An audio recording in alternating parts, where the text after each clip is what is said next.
I think I'm live. Hi everyone, welcome to another one of our LinkedIn Live events. Today's topic is going to be on strengthening your relationship with money. Before I officially begin, I'm just going to quickly check if my audio and video is visible.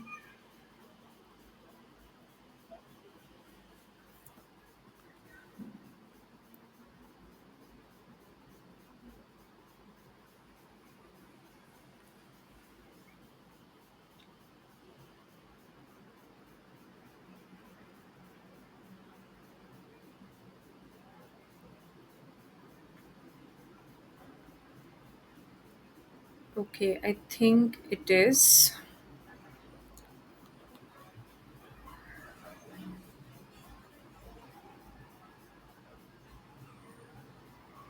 Yes, it is. All right, great. Let's start. So, today's topic is going to be an interesting one, and interesting because we don't really talk about money, do we? Considering we live in the, you know, uh, live in a third world country, live in the Indian subcontinent, and we tend to see that people do value themselves and other people based on money. Yet, there is still no clear conversation around money. Like we still look at money as something that we have to measure our self worth from, or we are very curious about how much money other people are making. We are very curious about how we can make money, yet we don't actually talk about a relationship with money or money in general, right? And that is why the penetration of financial education is still so less in our country. But again, that's another topic altogether. For those of you who are attending this live event for the very first time, how we do this is that I explain to you one topic in depth. Today's topic being strengthening your relationship with money, and you can ask me as many questions as you want. If you are watching this live, then you can ask me in the comment section in the LinkedIn itself.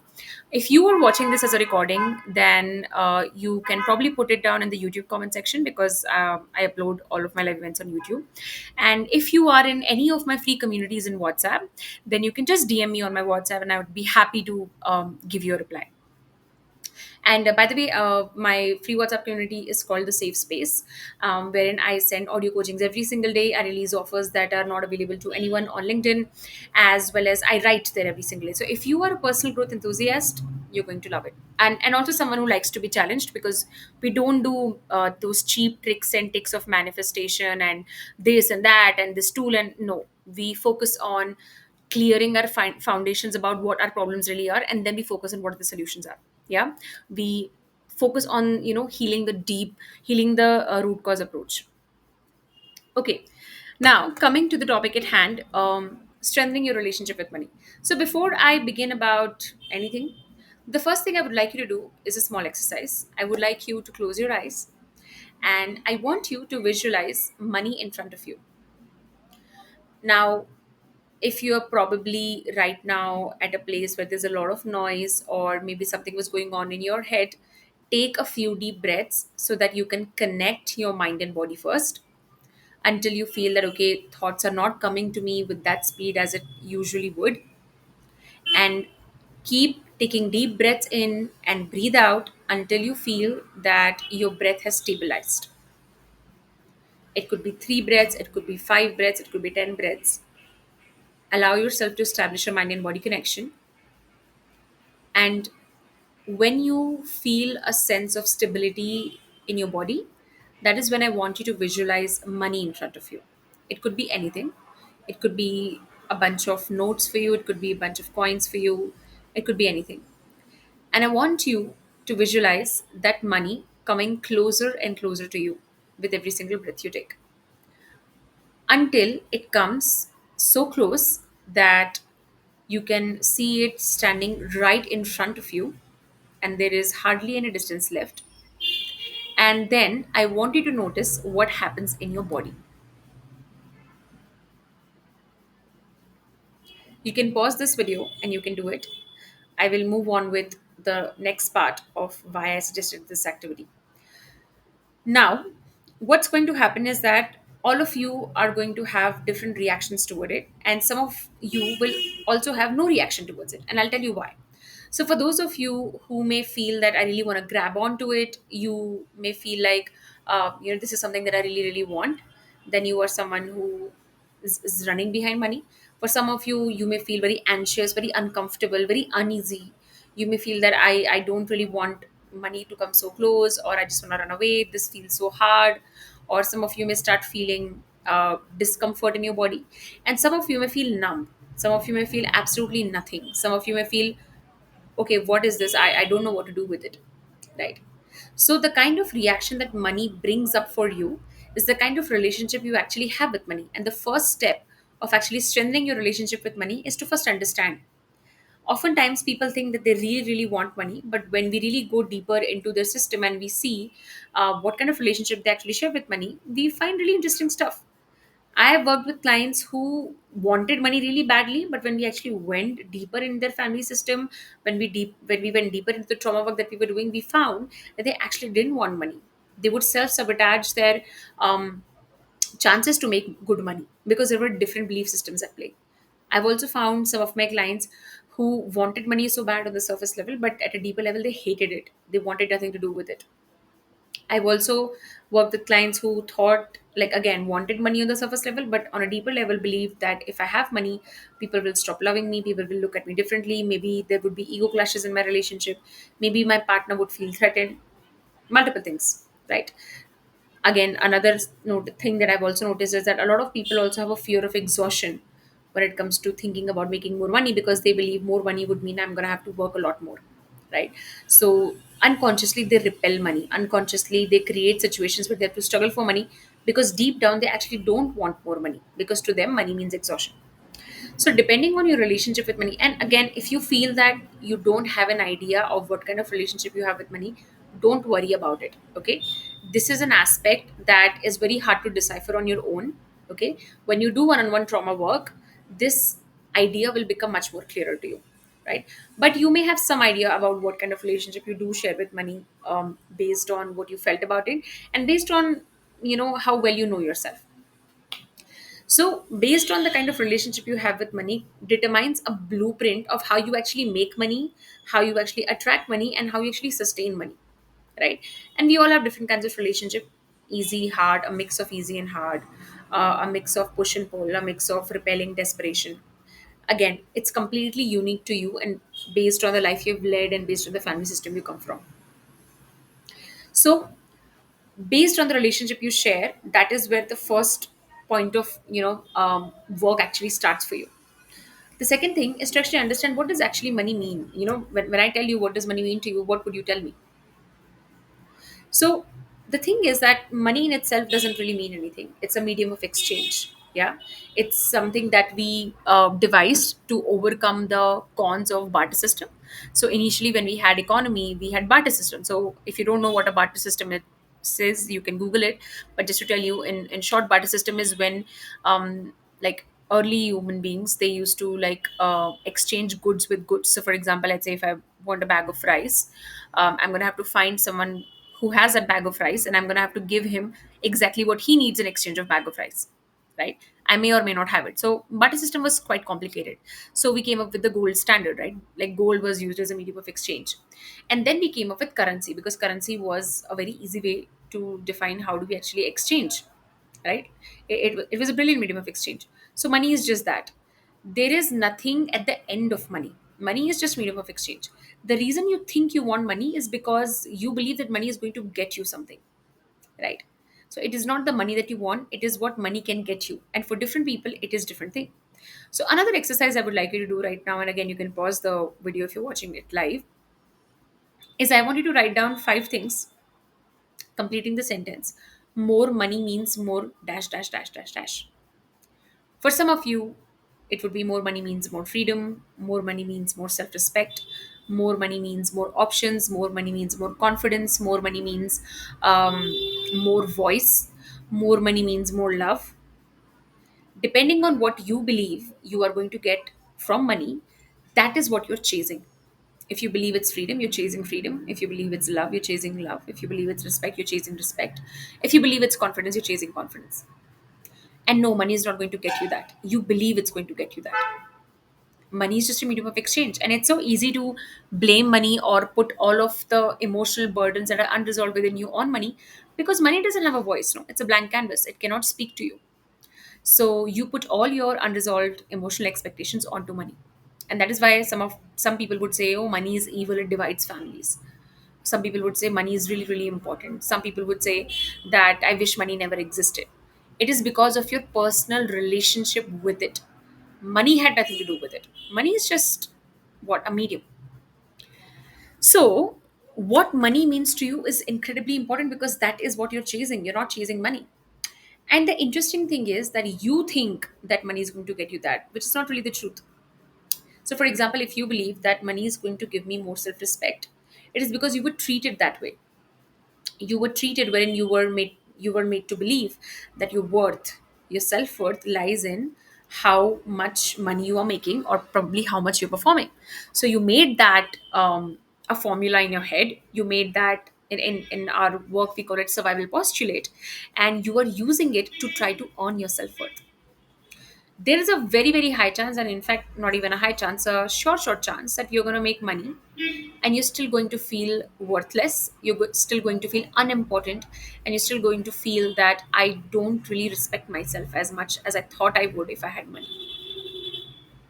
You cannot buy any feeling from money, no matter how hard you try. In fact, if I told you that, you know what, no matter how much money you make, you're not going to feel anything around it, it'll lose its meaning. For example, you believe that money is going to get me freedom, right? And I tell you that, you know what, you can make as much money as you want, but you're never going to feel free. You are going to feel exactly what you're feeling right now. Probably if you're feeling trapped, no matter how much money you make, you're still going to feel trapped. And that is when money will start to lose its significance and meaning to you, because the reality is just that money is a medium of exchange. Now, there is one more thing I want to make it clear. Okay, I'm not saying money is unimportant. What I'm trying to tell you is that the weight you put on money is not the weight of what is actually going to come to you. It is the weight of what you feel unfulfilled in. After survival needs are taken care of, which means food, water, and shelter, and probably a consistent source of income. So maybe a job or a stable business for you. You don't really need money for anything. Okay, after that is just a want and a desire. So when you believe that I need to, I'm sorry, I don't know why it keeps happening. When you believe that I really, really need money, or you have like a very tight relationship with it, it is because you believe money is going to make you feel something, and that's a feeling you're chasing. Now, the truth is that, as I told you, right, money is not going to make you feel anything. It's what you believe it will, because somebody has made that correlation for you. And most probably, it is your parents, because your model of the world comes from them. You learn to understand world through them. So whatever, however way they behaved with you, you're going to take that same relationship and you're going to put it onto money. And our relationship with money is defined by multiple things, but today I'm going to be talking about four major important things so that this topic becomes even more clearer to you. Before I begin, I'm just going to quickly check if I'm still online.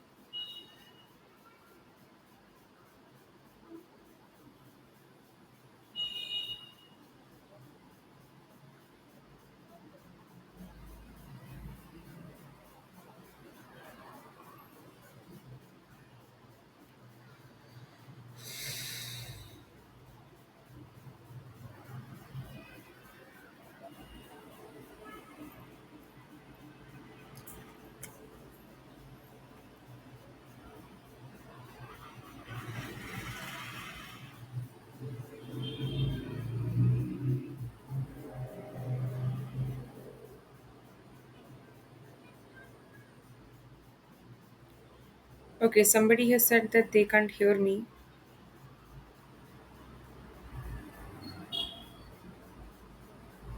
and now I believe that is my voice not audible? Because you. Okay, no, it is audible. Okay, so if it is not audible for you, probably you need to raise the volume because it's audible for me.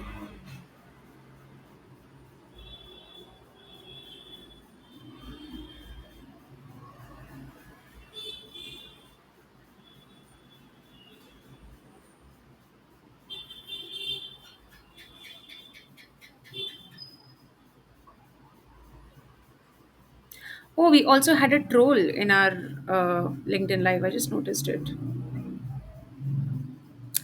don't get many trolls.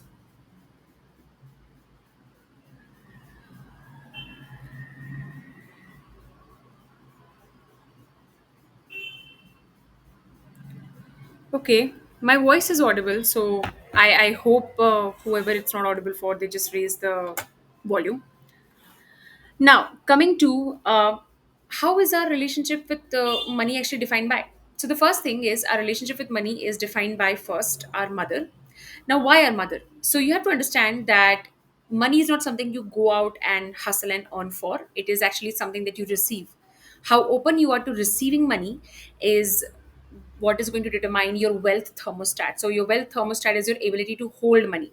Often we believe that I want a lot of money, but we don't actually have the nervous system capacity to hold it, which means that it makes us uncomfortable.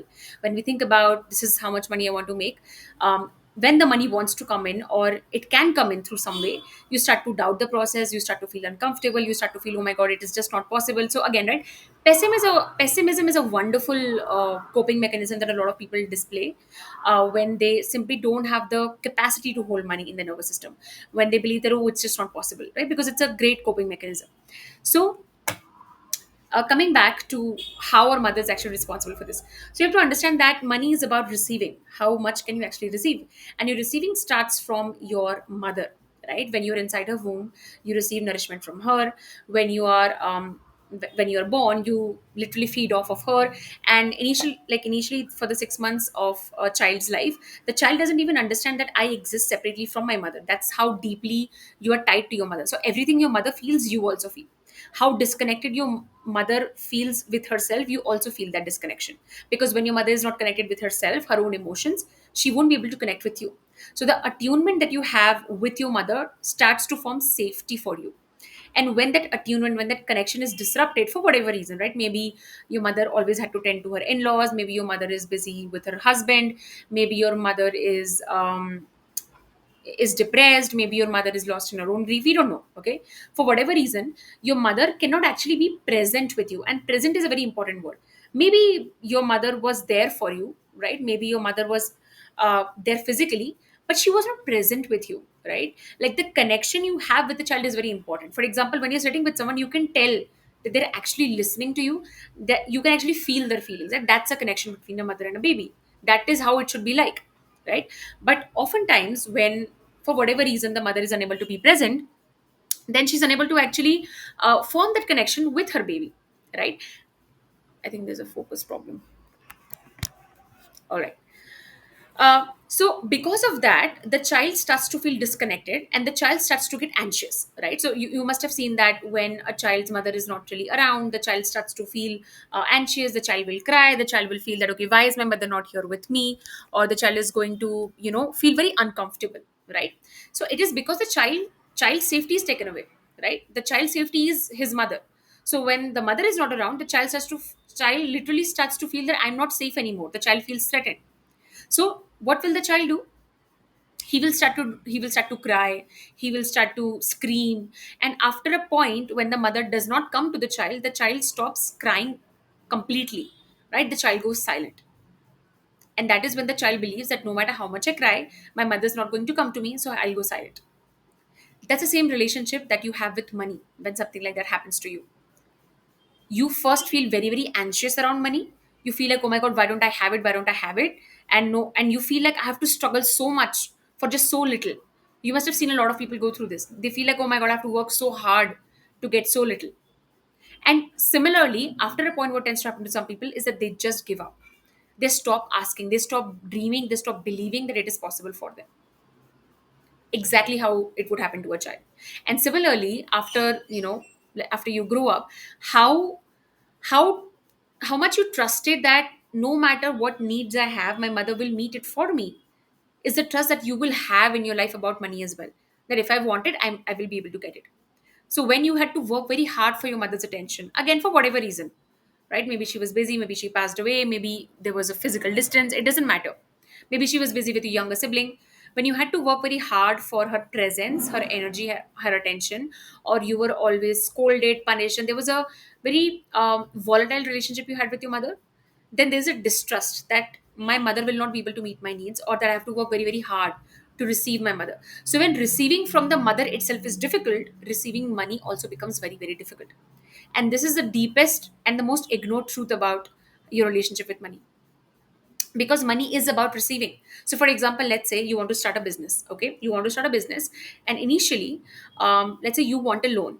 Now you can get it from maybe your partner, your parents, or probably from a bank. Someone who has a healed relationship with the mother, or never really had any trauma to begin with, is going to feel comfortable asking that money from their, let's say, parents or their partner, or even to take out a loan, right? Their relationship with money is going to be very logical, that you know what, I need to put money in my business. I'm confident that I will be able to make money and I will return it back. For them, it's a very logical process. There is no emotion to it. Whereas for someone whose relationship with money is quite entangled with their unhealed relationship with the mother, they will tie their self-worth with it. They're going to first feel very, very anxious. When they do want to ask for money, they're going to feel, oh my God, will I be able to return it or not? Oh my God, I'm going to have to work so hard. No, no, no, I cannot accept it. They will deliberately make it extremely hard for themselves to get money easily. See, think about it, right? What is a loan? What is a loan? A loan is someone giving you access to money. You can do whatever with it. Money is a medium of exchange. When you attach emotion to it, when you feel, no, no, no, I will only, and again, this is another great point that I've missed. Some people think that I have a lot of self-respect. I am a self-made person. I want to do it on myself. I want to do it on my own. So I cannot take help. They hide behind fake morals because they simply don't feel easy accepting money. Money is just a medium of exchange. It is whatever you make with it. You burn it, you invest it, it's on you, right? When you decide that I can't access easy money, because think about it, when you can easily access money, let's say from someone you love, at a far lower interest or probably zero interest, right? And you can invest in your business, you can make far more money. That's just you tapping into your existing abundance. That's just you being smart. That's just you tapping into your relationships. But when you make it emotional, when you make it like, oh my God, it's against my self-respect, then it is a clear toxic relationship with money, because you are hiding. You don't want to take the easy path. And no, there is no reward, or there is no award for struggle. There's absolutely no award for you taking the hard path. There is no morals in that, by the way. People like to hide behind it, but there is no morals. It's simply because you don't believe in yourself, or you believe that I'm gonna have that burden on me, that I have to return back the money. And again, it's because there's a lot of disbelief, right? So when you are unable to tap into easy paths, or you're unable to receive easily, it is a sign that you make it deliberately hard for yourself, right? So similarly, let's say it's about taking help as well. It's very hard for you to take help, or it's very hard for you to tell people that, you know what, I need money and I will just give it back to you. And again, right, I'm not saying that you just go and ask people for money. I'm not talking about that. I'm talking about the ease of receiving, right? When you don't make receiving a very big deal, then it's easy for you to receive from everywhere. Similarly, let's say you want to charge bigger money, let's say for the products that you are selling in your business, right? Or forget that, let's say that you are a corporate employee and you want to ask for more money for from your employer. You may struggle with it because for you it's a self-worth issue. You may feel that, oh my God, am I doing enough or not? Am I doing this or not? Am I doing that or not? There is no inherent trust. Or you may feel that, oh my God, will I appear greedy if I ask for it? So there's just a lot of emotional vibration there is to receiving, and not the good kind of vibration, the one that pulls you down, that weighs very heavy. So that is what we call the receiving wound, which comes from the mother wound. And money is about receiving. Unless and until you are not willing to receive, you will not actually get. And that is why a lot of people have big dreams. Yet when it comes to receiving money, they can't. For them, it's only one path. And another thing I've seen is that some people become very rigid. That money can come to me through this path only. That money can come to me through my job only. Only then, only if I've made enough money in my job, will I, let's say, invest in myself or invest in my business. The concept of getting money from anywhere else is very absurd to them, or very this scary for them, I would say. And that's why they also struggle with investing, right? So it's all connected, I would tell you. It's all connected because, again, right, money is so emotional for you. And that is why you are not able to actually use it as a tool. Money is essentially is a tool Today, if we all of us decided through consensus that, you know what, we're going to use mangoes instead of money, we all will start obsessing over mangoes. Then ultimately it's about, are you willing to receive? And it's easy to say that I'm willing to receive, when it's a receiving capacity tested. Borrowing money, and I like to give that example a lot of time, because a lot of people say, oh, no, no, I want to receive money, I'm open with it. How comfortable are you borrowing money? What are the feelings you get around it? That is going to tell you receiving money. Why? Because when it comes to borrowing money, it literally tests your self belief in you, right? So when you feel very scared about it, it means that no, you don't actually believe in yourself, and you don't actually believe that you have the capacity to create money when you are given easy access to it, right? Okay, I'll move on to the next point, and I'm going to again check if I'm still audible and visible.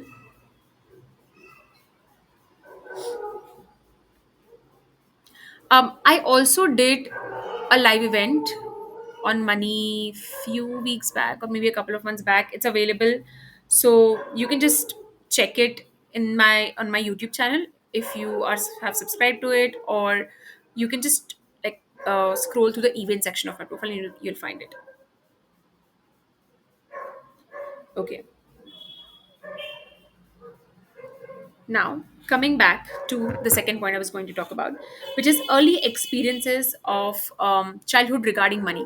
So, your relationship with money is shaped by your mother wound, yes, but also the childhood experiences that you've had with money, right? So, for example, if you've seen a lot of financial difficulties growing up, what it actually does is it kind of threatens your sense of safety, right? It threatens your sense of safety. It makes you feel that if money is not there, it means that I may starve, or we will be homeless, or we will not have enough money to do anything. So there is a lot of fear and anxiety and a strong survival instinct that develops around money.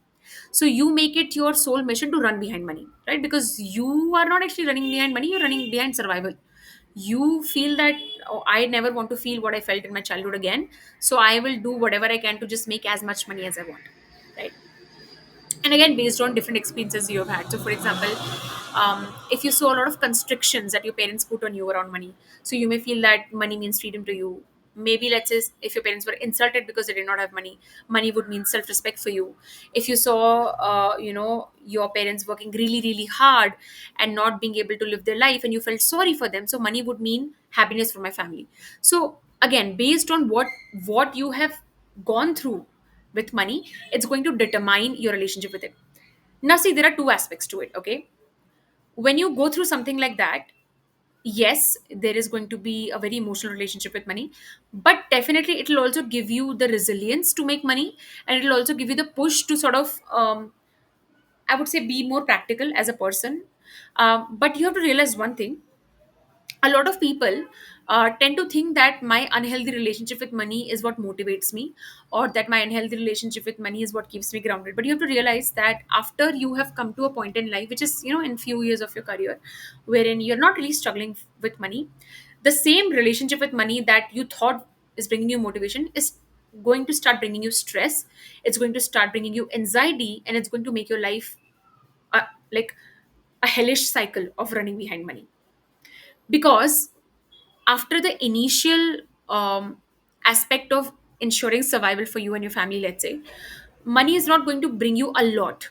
Okay, but when you still have the same scared and anxiety filled relationship, you will just make money a center of your life, right? You will give up the quality of life. And it's ironic, because the point of money is to be able to have a good quality of life, and you can't have a good quality of life when you're always stressed.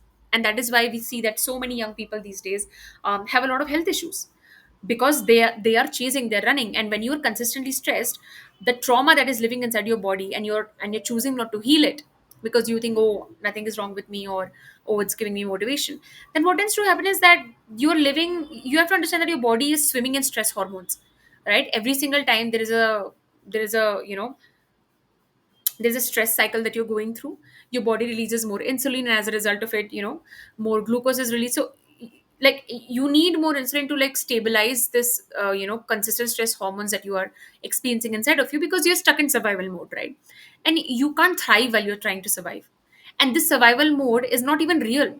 Sure, it made sense in the early stages of your career, sure, it made sense when you were young, but it's not making any sense anymore, and it's not going to push you also. It's just going to It's like, being in the garage, and like your handbrake is on in your car, and you keep giving it race, and you see the speedometer going, but you're not going anywhere. The displacement is zero. You are still in your garage only. You just keep stressing your car. That's what happens when you don't heal your money trauma. You think just because I'm stressing, somehow it's helping. Somehow something is happening. A lot of people have this illusion. If I'm stressing, it means that something is happening. Nothing is happening. Stress means nothing. Stress is just a choice, right? So when you don't heal your money trauma, that is what happens. You start to build an illusion that I'm working very hard. So when people tell me that I'm working very hard yet I'm not making enough money, I always like to ask them, what do you mean when you're working hard? Can you describe your day to me? Can you describe what are you actually doing? And that is when I see that their working hard is chasing mindless goals, chasing mindless paths, chasing other people's goals, other people's dreams, right? Why? Because you yourself have not actually slowed down enough to see, what do I want, and whatever I want, will it actually make money from for me? So just because you think you're working hard doesn't actually mean that it's translating into the work that you need to do to make money. It's two very different things, by the way. I can decide every single day to stress about, oh, what I want to create the next, Fortune 500 company. I'm stressing. I will, or one day I'm thinking I will give competitive exams. One day I'm thinking I will do this. So sure, I'm stressing. Sure, maybe I'm studying 12 hours a day. Maybe I'm working 6 hours a day. Just because I'm doing that, it doesn't mean that it's going to translate into money. That's a very, very important distinction. A lot of people don't understand. Stress doesn't mean anything, and that is what happens when we have a very emotional relationship with money. We don't actually understand what are money making activities and what are just simply stress inducing activities, right? When we have an emotional relationship with money, we run behind the emotion. So for example, once I had a conversation with someone, and they were preparing for UPSC for the past 3 years, and they were very worried that they're running out of money, and basically they had a very tight relationship with money. And I asked them, why is it that they're preparing for this? And they told me that they believe in this, they believe in that, and um, they want to change the state of India and all of that stuff. And frankly, I wasn't actually convinced. I sensed something was wrong. So I asked them further questions. I did some trauma work with them, and what we found was that growing up, his parents used to always idealize a cousin brother he had, who was either an IAS officer or something. He was a high ranked officer. I don't remember what it was. And he always saw that his parents would appreciate that cousin a lot in front of him, and his parents used to look up to him. And as a child, when you see your parents appreciating someone a lot, what connection you actually form very unconsciously is that I also want that attention, I also want that love, so I will also become like that person. So the entire time that, and I asked him further questions, why he was unable to actually uh, like crack UPSC. So one of the things he actually told me was, he was procrastinating a lot, and he was feeling very demotivated. We looked under it, and we found that he had actually no interest to pursue those exams. He was doing it because he thought it would bring him glory, and that glory would make him shine in front of his parents' eyes. He wanted to make his parents proud, basically. What was it? A mindless goal. Was it aligned to this person? No. Yeah. That is something I've seen in a lot of people. Running behind goals because you believe it's going to make me feel something. Yeah. And the problem with that is that you don't actually know why you're doing this. Is blind optimism, blind, I would say, vision, that if I'm working hard it will happen. No, that's not how it works. Just because you're working hard doesn't mean that something will just happen for you, right? Similar, and specifically when we're talking about wealth or money, there are clear things that make money, and there are clear things that just don't. And we lose that sense of logic when we are very emotional with money. And that is why it is so important to heal money trauma, so that you don't stay emotional about it. Yeah. Okay. Coming to the next point.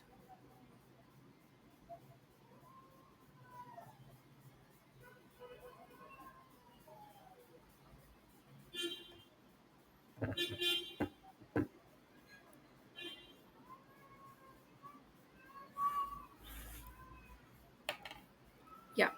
So coming to the next point, when your sense of safety has always been lost as a child. So what do I mean by safety? Okay, safety is how safe you feel from inside. right? How worthy you feel from inside, how confident you feel from inside, right? All of that comes from safety. And your sense of safety is formed throughout your childhood by the way your parents treated you. Okay, so essentially when you have had healthy parenting, which means that your parents paid attention to you, loved you unconditionally, not conditionally, when your parents were there for you, when you believe that you can rely on your parents, when you didn't experience a large extent of childhood trauma. I'm not saying you didn't experience anything at all, that's impossible. All of us are going to have poor experiences. I'm talking about for a large part it was a healthy childhood, right? When that is there, you inherently feel confident, you inherently feel worthy, and you inherently feel safe from inside. And as a result of it, you feel confident in taking risks in life, you feel confident about money, you feel confident about most things you do in life. Yeah. When that is not the case for you, when your sense of safety is lost for because of multiple reasons, maybe there was childhood trauma, maybe it was the father wound, the mother wound, maybe it was your personal experiences with maybe some friendships, bullying with teachers, it can be anything, right? What tends to happen is that your sense of safety is lost, which means that your sense of self also crumbles. And when we don't have a sense of self, our body goes into survival mode because we don't know who we are.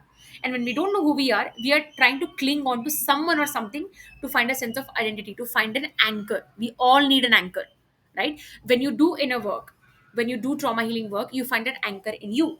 When you don't do that and you go around wounded, you don't have an anchor. So you stick that or you attach it with something or someone. Some people do it with relationships. You must have seen some people become extremely clingy with their partners, or some people become obsessed with their parents as well, that oh my god, I will die for my mother, I will die for my father. All of that is nonsense. You shouldn't be feeling that extreme feelings for anyone. Yeah. All of this is you just making a home in someone because you couldn't make a home in yourself. Yeah. So similarly that can happen with money also. When your sense of self got crumbled, you started anchoring it in money. And that could also happen in childhood as performance, that I will become a topper, I want to be a topper, I want to shine. Why? Because that's my anchor, that's how I recognize myself. Without it I don't know who I am. Now it's money. The more money I make, the more I feel, oh, I'm doing good. And this is a race which you cannot win, because as an adult there is no finish line. So when your sense of safety is not there, you attach it with money or performance, something external, to find a sense of grounding there. And that is why again money becomes a very emotional issue for you, because money means that I have a sense of identity. If I don't have money, I'm worthless. This is something you would often see a lot in men, because unfortunately we live in a very patriarchal world, a very sexist world, wherein we have not only isolated women, we've also isolated men. We have taught men to believe that their worth lies in making money. And that is why often a lot of men who lose their jobs or who want to change their careers don't, because they believe that if I'm not making consistent money, or if my graph is not like this, I don't have enough worth. And that's really sad. Your worth should come from inside, which means that your anchor should be inside of you, not floating in people or in money or in performances. Because that is when you become deeply attached to it. And you won't even know why. Like, if you really think about it, why am I so attached to money? You will find that it's not because you want something really, really great or you want a lot of things. You won't even have a clear answer for it, but you just feel attached. Why? Because you've made your anchor in it. You find your self worth in it. Now, coming to the last point, which is intergenerational trauma. So, intergenerational trauma is basically inherited trauma that comes down from your parents to you, and it could also be present in just your lineage. So, for example, if you have had a lineage where everybody has faced financial struggles, so the anxiety around around money kind of passes down to you, right? For example, you saw everybody in your family lose money in business, so you may also fear it, or you may even repeat it, right? Or if you've always seen women in your family self-sabotaging themselves or sacrificing their wealth to serve their partners, you may also do the same unconsciously. So these are called unconscious loyalties. Unconscious loyalties are when you follow the path of your ancestors very unconsciously. It's present literally in your family system, and you don't even know why you're doing it, but you keep on doing it. It could be the stories you have grown up with that don't spend a lot of money on yourself. And this could result into feeling a lot of guilt. Even if you make good money, you feel guilt on spending on yourself. You feel guilt in spending on your own healing. You feel guilt when you buy, let's say you want to buy something that nobody around you is buying. So the guilt, the fear around money is not always because of your own experiences, but it is also because of the experiences of those who came before you. right? That is what we call intergenerational trauma. And I work with this as well with my clients in my one-on-one trauma healing coaching container. So by the way, if you're someone who is actually looking to heal their relationship permanently with money as well as yourself, then you can just DM me coaching, or you can book a session with me by going to the featured section of my profile, and you'll find the link there. Now, coming to the last part of the live, which is how do we actually strengthen the relationship with money. So I'm going to be discussing 5 points. Before I do, I'll just check if everything is fine.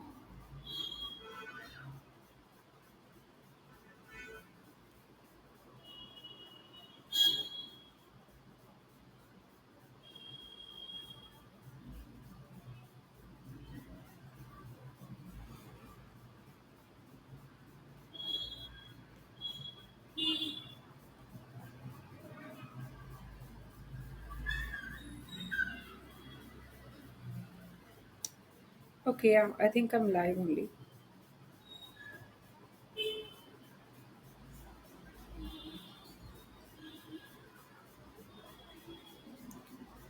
Okay, now moving to the last part of the discussion, which is how to strengthen your relationship with money. One more thing I almost missed. There is also a boot camp I've done. You must have been seeing this blue line, which is the 4-day boot camp on healing childhood trauma. Therein, I have spoken about the mother wound in depth. Okay, so you will find like a much more bigger context to what I was talking about regarding money today. So if you have not watched it, it's available for free. You can just go to the feature section of my profile and find it there. I also have a WhatsApp group wherein I've uploaded all the free trauma informed classes I've done in the past.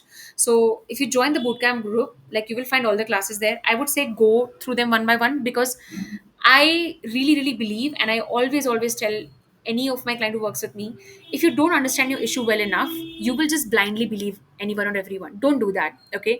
I've spoken to enough people who have wasted time with astrologers, wearing rings, doing puja, spending lakhs and lakhs of money. Nothing happened. I've seen people who are doing mindless manifestation practices, and I don't know, writing how many times money is coming to me, money is coming. Nothing has happened, right? It's because this is not a trick or tip. I mean, imagine if somebody really had a trick to make money, or oh my god, don't you think we all would have done that? I mean, come on. So please don't run behind such stupid shit or stupid fads. Understand your relationship with money in depth. Actually understand what is the problem. Okay. If you don't understand your problem, then you will end up not really understanding what is the solution, and you will run behind all this nonsense. And I know the kind of people who run behind this. It's the superficial people who are stuck in victim mode. I can't appeal to you if you're watching that. But if you don't want to be in victim mode, if you don't want to do superficial work, understand your problem in depth first. Seek to actually understand why I have a terrible relationship with money. What are my emotions around it? Yeah. So you can watch that bootcamp, and your understanding about money will deepen further. Now, how to strengthen the relationship with money? So the very first part is that I want you to decenter money from your life. Now, the problem with people who have a very unhealthy relationship with money is that money is in the center of their life. All of what they do goes back to I want more money. And the problem with that kind of thinking is that not only do you become blind about what you are doing, money controls you. You don't control money. Ideally, money is a tool. You're supposed to be controlling it. But when you center it, right, when you make it the center of your life, that, oh my God, it's everything for me, then you start to become controlled by it, which means, again, you become emotional about it. So I wanted to start thinking about it. What exactly am I really looking forward to? Like, if I get more money, what am I actually going to get? What is it really about? So what does more money actually mean to me? Is it freedom? Is it respect? Is it love? What is it? Because that is going to tell you what is it really about. And any feeling that you've attached to money, you're not going to get it from money. You're going to get it by working on parts of yourself that you abandoned, and you have attached it with money. As I told you, right, when you don't know how to respect yourself, you think money will make me do it. When you don't know how to stand up for yourself, you think more money will make me do it. When you feel that nobody loves me, you think that if I make more money, somebody will love me. It's the self abandonment. Okay. Whatever you believe you will get after you make money, you need to work on having it right now. And that is when you actually become a vibrational match to money. Usually people put money on a pedestal and they put themselves here. They look up to their goals. They feel, oh my god, I will feel so good when I have that money. This is a vibrational incoherence. Okay, this is when you have put money on a pedestal and you are here. So it's an uphill task for you to get to the goal that you want. Like ideally, you should feel equal to the goals that you have in life. You should feel that whatever money you want, it's easy for me to get it, and you will only feel easy when you don't center it. And that's the ironic part of it. A lot of people feel that, oh no, I feel worthy of the money that I want. And when I ask them, what will you feel if you don't get it, they start to hyperventilate. They get anxious. Oh my god, no, it I have to get it. It means you're very attached to it. And when you are very very attached to something, you know what happens? Money doesn't come to you, desperation does. You become desperate about it. And desperation always repels your goals, always. Be it a relationship goal, a money goal, the more desperate you become, the more you repel it, because you become a version of yourself you don't even like. Think about it. Every single time you were desperate in life, do you like that version of you? Do you feel good about it? Do you feel that, oh, I want to be this, I'm so proud of it? So you start to become a version of you that you don't even like. So nothing about the life you create when you're chasing desperately makes sense, or it is not even something that you would want to have. Ultimately, ideally, it should be that I'm becoming a version of myself that I'm really proud of while I'm making the money I want. And that only happens when you become detached with money. And ultimately, money is a result of the value you provide to the world. Most people just focus on the money. I want money, I want money, I want money. Why will someone give you money will come in exchange of something, right? That something is value. And when you're desperate about money, you don't focus on the value. You become desperate about the money part. And why? Because you're attached to it. And why are you attached to it? Because you believe it's going to make you feel something. So your job is to work on bringing that feeling right now, in that moment, in this moment, which means that you need to do your inner work for whatever thing that you will feel after getting the money. You need to feel it now. And when you say how, it is through inner work, it is through deep trauma work. Because only and only then will you become detached with money, and only then will money actually come to you. That's a core, actually, principle of manifestation as well. People who are actually able to manifest, they're detached to it. And that is why it comes to them. When you're attached to it, you're desperate and it will not come. The second thing is, what is your biggest fear around money, and how will you feel if it comes alive? So, for example, let's say your fear is that I will be trapped, or I will be poor, or people will look down on me, my parents will not love me, whatever it is. How will you feel if it comes alive? And I want you to really think about it, that let's say it comes alive. What would happen? What would you do? This is what you need to work on, whatever your biggest fear is. And I want you to go further and ask yourself two more questions. What is the worst part about this? When you get the answer to that, I want you to again ask, what is the worst part about this? That's going to tell you the root cause of why you're running behind money. And that is exactly what you need to heal and you need to work on. Because that is why you're desperate, and the desperation is clouding your judgment, and you're becoming emotional about it instead of logical. It's like, just because you are very emotional about money doesn't mean that you're actually going to get it. You actually have to be detached with it, and you have to focus on value. And you will only focus on value when, again, right, it's like a same thing when you're not desperate. So what is your biggest fear around money, and what if it comes alive? Because that fear is what you need to work on. That's your starting point. So when you do work with a trauma informed coach, take that sentence, take that fear to work on. That's the starting point. The next part is the most important one, which is heal the receiving block, because money is about receiving. If you don't heal the receiving block, then no matter, even if the opportunity is coming and staring at you, you will either reject it, you will self sabotage it, or you will make it difficult for yourself. Why? Because you inherently don't believe now that things can be easy for you. For you, it is, oh, things have to be hard. And that is why you will often see that people who have receiving blocks and who have unhealed trauma, very pessimistic. They're very pessimistic. They will never believe in anything. They use their pessimism as a way to shield their ego, shield their insecurity, or basically struggle is a very strong vibration in them. Yeah. They even take pride in struggle. They believe that if I work hard, that's when I feel satisfied. Right? And they take pride in it. It's a very classic Indian culture also, taking pride in hustle, taking pride in struggling. There is no glory in struggle. If you are taking pride in it, it means that you are making it your dominant vibration, which means that you are making it hard for you to receive easily in life. When you romanticize struggle, you will not get anything easily. You have to romanticize ease. You have to romanticize a good life without struggling. You have to romanticize that I actually get money without me completely breaking my back for it. And only then will things actually come to you. And you will be able to do that when you heal the receiving block. Because when receiving from your mother has been difficult, receiving from the world is going to be difficult, receiving wealth is going to be difficult. The next point is, if it was, and this is a belief I wanted to like think about, if it was easy for me to make money, what choices would I make in life? So here I wanted to gently start making those choices, because ultimately you have to become the version of yourself that has that money for you to actually get that money. Usually people want the money that is vibrating here, but they're still that version. So for example, um, let's say you want to make $10,000 a month, right? You're still making decisions like someone who's making $100 a month. Yeah. So obviously I'm not saying that you can make purchasing decisions like that, obviously not. But can you embody the characteristics of that person? How would a person who's making the dream money that you want will act like? What decisions would they take? How will they show up? What kind of bets they would make on themselves? What kind of confidence they will exude? Embody the quality of the person, because that is when you actually will realize whether you are working on becoming deserving of that money that you want or not. Often people don't make big enough bets in their life and they still want big money. People don't invest in their own inner work and they still want big money. People are afraid to show up and they still want big money. People are afraid to ask for what they want and they still want big money. That doesn't work. You have to become the person who has it for the money to actually show up. So you first become it and then the money comes. And the last point is the extension of what I just spoke about, which is focus more and more on the person you need to become to get that money.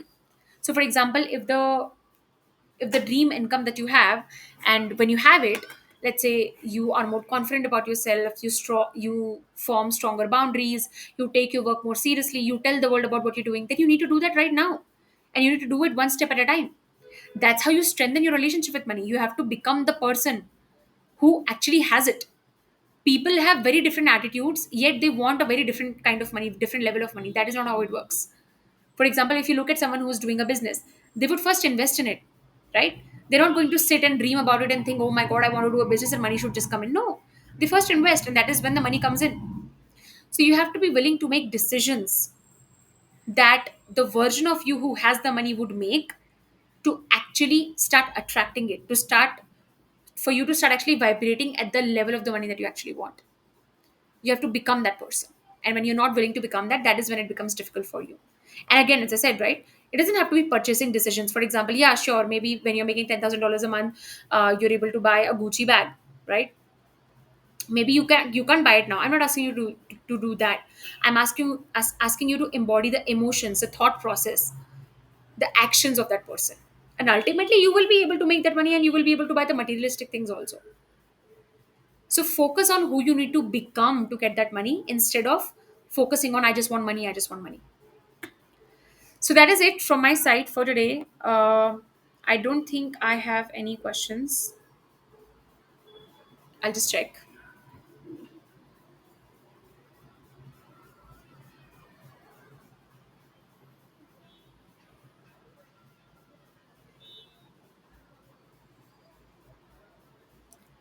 Okay. I don't have any questions. So we are going to say goodbye for today.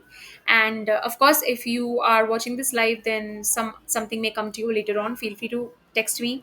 And if you're watching this in a YouTube, then again in a YouTube recording, then again something may come to you as a insight later on. Feel free to share it with me either in my LinkedIn DMs, or you can join my WhatsApp communities. And if you're someone who aspire to work with me one on one to heal your relationship with money as well as yourself, then you can DM me coaching to book a one on one session. Thank you so much for showing up, and I will see you next week. Bye bye.